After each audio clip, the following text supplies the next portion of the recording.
Hello student, in this class I will be discussing about the definition chapter of BNSS, where we can see in section 2 the definitions have been given. In section 2 there are two subsection 1 and 2, and subsection 1 have clauses A to Z.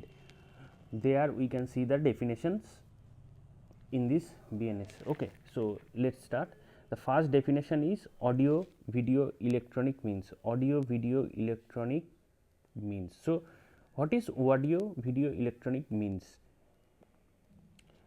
So audio video electronic means it shall include use of any communication device for the purpose of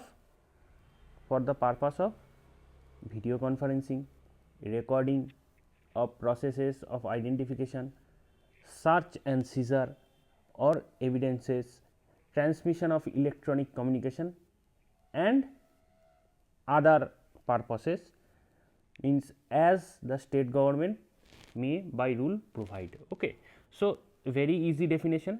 মানে এখানে বলছে কি audio visual electronic means মানে বলতে চাইছে যে use of any communication device আমরা use করছি কিসের জন্য? ফর পারপাস অফ যে ভিডিও কনফারেন্সিংয়ের জন্যে বা রেকর্ডিং অফ প্রসেস অফ আইডেন্টিফিকেশনের জন্যে, সার্চ অ্যান্ড সিজারের জন্যে অর এভিডেন্সের জন্যে, ট্রান্সমিশন অফ ইলেকট্রনিক কমিউনিকেশন জন্যে আর এনি আদার পারপাস যেটা state government by rule provide করে থাকবে, ঠিক আছে, বাই রুল প্রোভাইড করে থাকবে। তো এটা বলছে সেকশন 2 সাবসেকশন 1 ক্লজ এ তে বলছে। এবার আমরা নেক্সট দেখছি বেল মানে কি? Bail means release of any person accused of or suspected of commission of any offence, ঠিক আছে, from custody of law কখন? upon certain conditions imposed by an officer or court on execution by such person of a bond or bail bond। তাহলে এখানে আমরা bell মানে যেটা বলছে release করছে কি অ্যাকিউজড পারসনকে, মানে অ্যাকিউজড অফ মানে একটা কোনো পারসনকে অ্যাকিউজড করেছে এরকম একটা পারসন, বা সাসপেক্টেড যে সে একটা কমিশন করেছে অফেন্স, কোথা থেকে? কাস্টাডির থেকে, কাস্টাডি অফ ল থেকে, ঠিক আছে, আপন সার্টেন কন্ডিশন, কিছু কন্ডিশনস নিয়ে তাকে সেই কন্ডিশনসগুলো কে দিচ্ছে? ইম্পোজ করছে, অফিসার দিচ্ছে বা কোর্ট দিচ্ছে, সেইটা নিয়ে on execution by such person of bond or a bail bond, ঠিক আছে। তাহলে এটাকে বলছে বেল। তো এই অডিও ভিডিও মিন্স এইটাও নিউ সেকশন একটা, যেটা আগে ছিল না। এই বেল এটাও একটা নিউ সেকশন যেটা আগে ছিল না, ঠিক আছে। এবার নেক্সট আমরা আসছি what is bailable offence. So bailable offence, what is bailable offence? So bailable offence means an offence which is shown as bailable in first schedule or which is made bailable by any other law for the time being in force। মাথায় রাখতে হবে bailable offence মানে হচ্ছে কি offence যেটাকে first শিডিউলে দেখিয়ে রেখেছে। কিসের ফার্স্ট শিডিউল? বিএনএসএস এর। আর কি?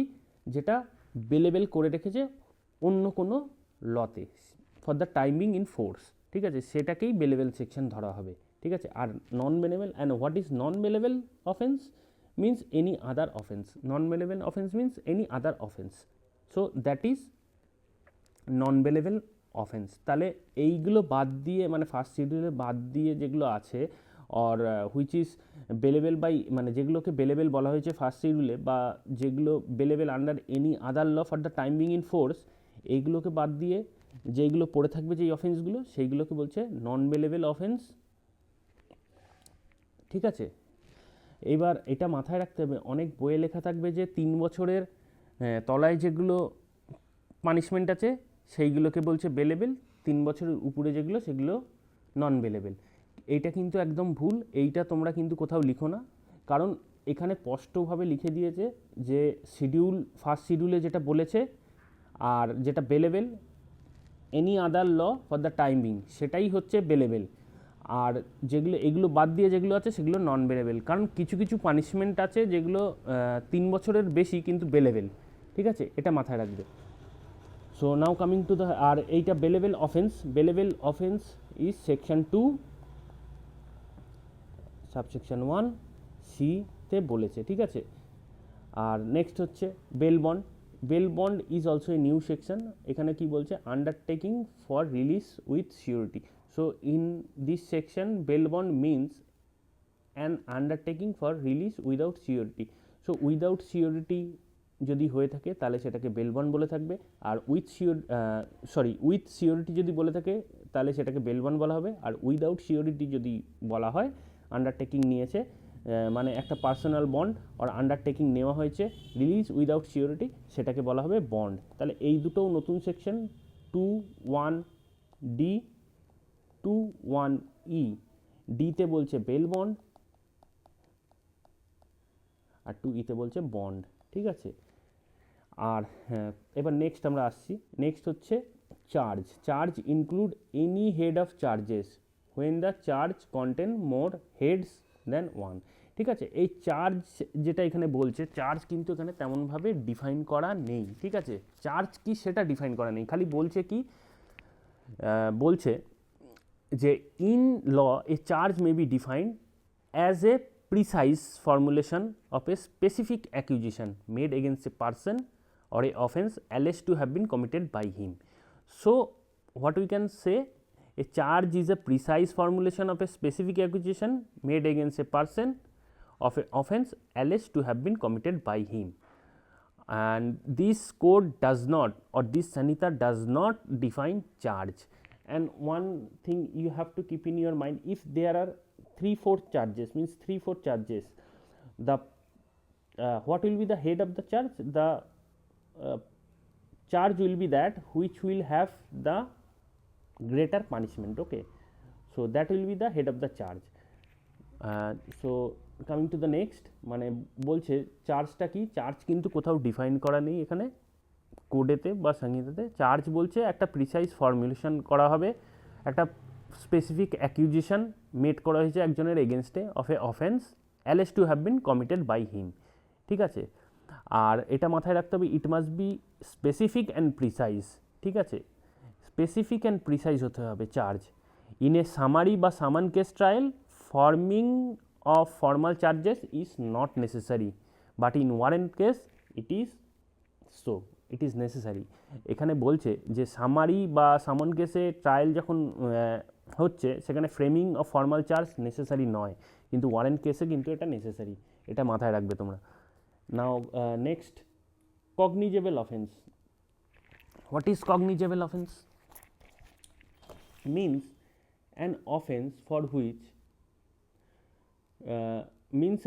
for which an cognizable case means a case in which a police officer may, in accordance with first schedule or under any other law for the time being in force, arrest without warrant. তাহলে cognizable offence কি বলছে, মানে একটা offence, আর cognizable case কি বলছে, cognizable কেসে police কি করতে পারে, in accordance with first schedule, যেখানে পুলিশ উইদাউট ওয়ারেন্ট কিন্তু অ্যারেস্ট করতে পারে। তার মানে an offence for which a police officer in accordance with first schedule or under any other law for the time being in force arrest without warrant, ঠিক আছে। এটা বলছে কগনিজেবল অফেন্স। এইবার নেক্সট আমরা যাব কমপ্লেন্ট। কমপ্লেন্টটা কি? এই complaint means any allegations made orally by in written to magistrate with a view to take action under this Sanhita that some person whether known or unknown has committed a offence but does not include a police report. Okay, so we have to keep in mind that complaint is always done to magistrate. Complain সবসময় ম্যাজিস্ট্রেটের কাছে করা হবে, ঠিক আছে।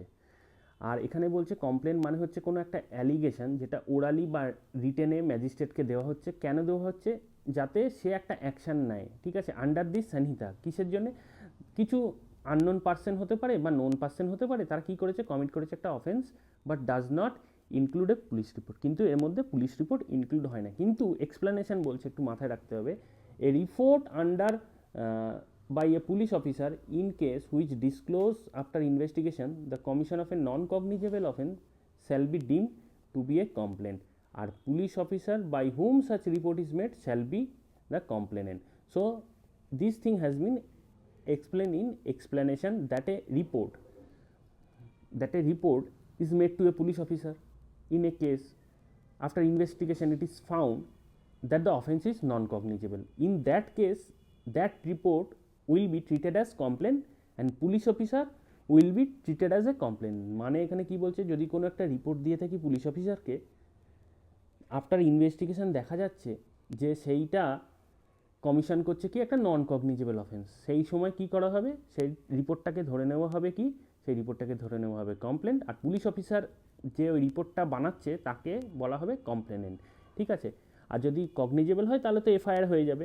ঠিক আছে, এটা মাথায় রাখতে হবে। Now next, electronic communication. So electronic communication, what is electronic communication? এখানে electronic communication means communication of any electronic communication means communication of any written, verbal, pictorial information or video content transmitted or transferred, okay, by means of an electronic device including telephone, mobile, including কি হবে, telephone, mobile phone or other wireless telecommunication device or a computer or a audio video player or a camera or any other electronic device or electronic forms, okay, as may be specified by the notification of central government. Okay, তাহলে এখানে আমরা by central government, whether from one person to another or from one person to another or from one device to another or from a person to a device or from a device to a person. So electronic communication means communication of any kind, that is verbal or a written or a pictorial information or a video content transmitted or transferred by means of telephone, mobile, wireless communication, computer, audio video player or camera. From this will be communicated from whether from one person to another or from one device to another or from a person to a device or from a device to a person. তাহলে electronic communication মানে কি বলছে, এখানে communication করা হচ্ছে through লেখা দ্বারা বা ভার্বাল বা পিকটোরাল বা ভিডিও কন্টেন্ট ট্রান্সমিট করছে ও ট্রান্সফার করছে, কি কার থেকে করছে, from one person to another বা ওয়ান ডিভাইস টু অ্যানাদার বা one person to a device or কী করছে, বা ডিভাইস টু এ পারসন। এটা কিসের দ্বারা করছে, বাই মিনস অফ টেলিফোনের দ্বারা করতে পারে, মোবাইল ফোন, ওয়্যারলেস টেলিকমিউনিকেশন ডিভাইসের দ্বারা, কম্পিউটার বা অডিও ভিডিও প্লেয়ার বা ক্যামেরার দ্বারা। তো এরমভাবে তোমরা যদি ভেঙে ভেঙে পড়ো দেখবে it will be very easy for you to understand. If you break the section like this then it will be very easy for you to remember the section well, and it will be very helpful for you in your LLB exam, also in your judicial exam, and it will be much more helpful in your preliminary, okay, in judicial examination. Okay, so this is electronic communication. Now we are coming to High Court. What is High Court? High Court means in any relation to any state, the High Court for the state. In relation to Union territory to which the jurisdiction of High Court for the state has been extended by law, that High Court. Okay, and in relation to any other Union territory, the highest court of criminal appeal for the territory other than Supreme Court of India. তাহলে এখানে বলছে কি, in relation to any state যদি হয়ে থাকে তাহলে high court for the state, তাহলে ওই স্টেটের জন্য যে হাইকোর্টটা বানিয়েছে সেটা হচ্ছে হাইকোর্ট। আর ইন রিলেশন টু ইউটি যদি বলে থাকি, union territory to which the jurisdiction of high court for a state has been extended by law, যেমন এখানে আন্দামান অ্যান্ড নিকোবর, এটা তো একটা ইউটি, তো এইটার জন্যে হাইকোর্টকে ক্যালকাটা হাইকোর্টকে করা আছে। ঠিক আছে, and in relation to any other UT the highest court of criminal appeal for territory other than Supreme Court. ওকে, তাহলে এইটাকে বলা হচ্ছে হাইকোর্ট। এবার ইনকোয়ারি, এবার এনকোয়ারিটা কি? এনকোয়ারি হচ্ছে, inquiry means every inquiry other than trial conducted under this sanhita by a magistrate or a court. তাহলে all those proceeding before framing of a charge which do not result in conviction can be termed as inquiry আমরা ধরে নিতে পারি। তাহলে এখানে বলছে, মানে আমরা যদি ধরে নিই যে যেসব প্রসিডিং হয় একটা ম্যাজিস্ট্রেটের সামনে বিফোর, মানে ফ্রেমিং অফ চার্জ একটা আছে, সেটা আমরা পরে পড়বো। What is framing of charge? Charge তো আগে আমরা দেখলাম ডেফিনেশনে। ওই চার্জটা ফ্রেম করার আগে যেই সব প্রসিডিং হচ্ছে ম্যাজিস্ট্রেটের কাছে, যেটার জন্য রেজাল্ট হচ্ছে মানে যেটার দ্বারা কোনো কনভিকশন হচ্ছে না, সেটাকে কিন্তু আমরা এনকোয়ারি বলে ধরে রাখতে পারি। তাহলে an enquiry preparatory to commitment of a case to a session is also a enquiry under section 232 of BNSS. আর কি? On receiving a report from a police in non-cognizable case, the magistrate may proceed to hold a preliminary inquiry, যেটা section 178 BNSS এ বলেছে। তাহলে red wheat আমরা এইগুলো, এই সেকশনগুলো পড়বো। এটা যখন পড়বো এনকোয়ারি, তখন রেড উইট সেকশন এটা BNSS আর 178 BNSS, এটা আমরা পড়বো এর সাথে, যখন এটা পড়বো এনকোয়ারিটা রেড উইথ, ঠিক আছে। আর আরেকটা আমরা পড়বো 225 BNSS। সো ইনকোয়ারি একটা মাথায় রাখতে হবে, inquiry and trial are both are judicial proceeding. Inquiry and trial are both are judicial proceeding. So what is inquiry? All those proceeding before a magistrate prior to framing of charge which does not result in conviction can be termed as inquiry. Okay, and we have to read the section 232, 178 and 225 of BNSS when we are reading inquiry. Okay, and both inquiry and trial are judicial proceeding, but inquiry is quite different from a trial. It is totally different from a trial. In fact, inquiry stops where trial begins. We have to keep this in mind. And one more thing we have to note, that trial is not defined in this Sanhita. Now we are coming to what is investigation. Investigation includes all the proceeding under this Sanhita for collection of evidence conducted by a police officer or by any person who is authorized by magistrate on his behalf. So the definition of the term is not exhaustive. Okay, an investigation means search for material and facts in order to find out whether or not a offence has been committed. The arrest and detention of a person for purpose of investigation of a crime forms an integral part of process of investigation, that you have to keep in your mind. This has been given in the came out in the case of Baldev Singh. Baldev Singh 1975 CR LJ 1162 Punjab. Okay, that arrest and detention of a person for the purpose of investigation of a crime forms an integral part of the process of investigation. Okay, so this one is investigation, and next there is a explanation. Where any provision of a special act are inconsistent with the provision of the Sanhita, the provision of the special act will be prevail. তাহলে এখানে বলছে যে কোনো provision of a special act যদি কি হয়, contradict করে থাকে প্রভিশন যেটা সানিতাতে দেওয়া আছে, তাহলে প্রভিশন অফ স্পেশাল অ্যাক্টটা কিন্তু প্রিভেল করবে এই সানিতার উপরে, এটা বলে রেখেছে। আর ইনভেস্টিগেশন ইনক্লুড বলছে all proceeding under this Sanita for purpose of collection of evidence, মানে কালেকশন অফ এভিডেন্স যেটা কন্ডাক্ট করে থাকছে পুলিশ অফিসার আর কোনো অন্য লোক যাকে ম্যাজিস্ট্রেট অথরাইজ করেছে, ঠিক আছে, অন হিজ বিহাফ, সেটাকে কি বলছে? ইনভেস্টিগেশন বলছে। এটা যেন মাথায় থাকে। নাও so for this video up to this much, In the next video I will be discussing about the judicial proceeding and all those other definitions, because if I go on telling this definition in this video, then it will be a lengthy video. So in the next video I will be discuss about the rest of the definition. তাহলে এই ভিডিওতে আমি এই পর্যন্তই রাখছি, তার কারণ হলো আমি যদি আরও ডেফিনেশনগুলো বলতে থাকি তাহলে কিন্তু এই ভিডিওটা অনেক বড় হয়ে যাবে, আর যাতে বড় না হয়, মোনোটোনাস যাতে না হয়, এই ভিডিওটা আমি এইটুকুই রাখছি।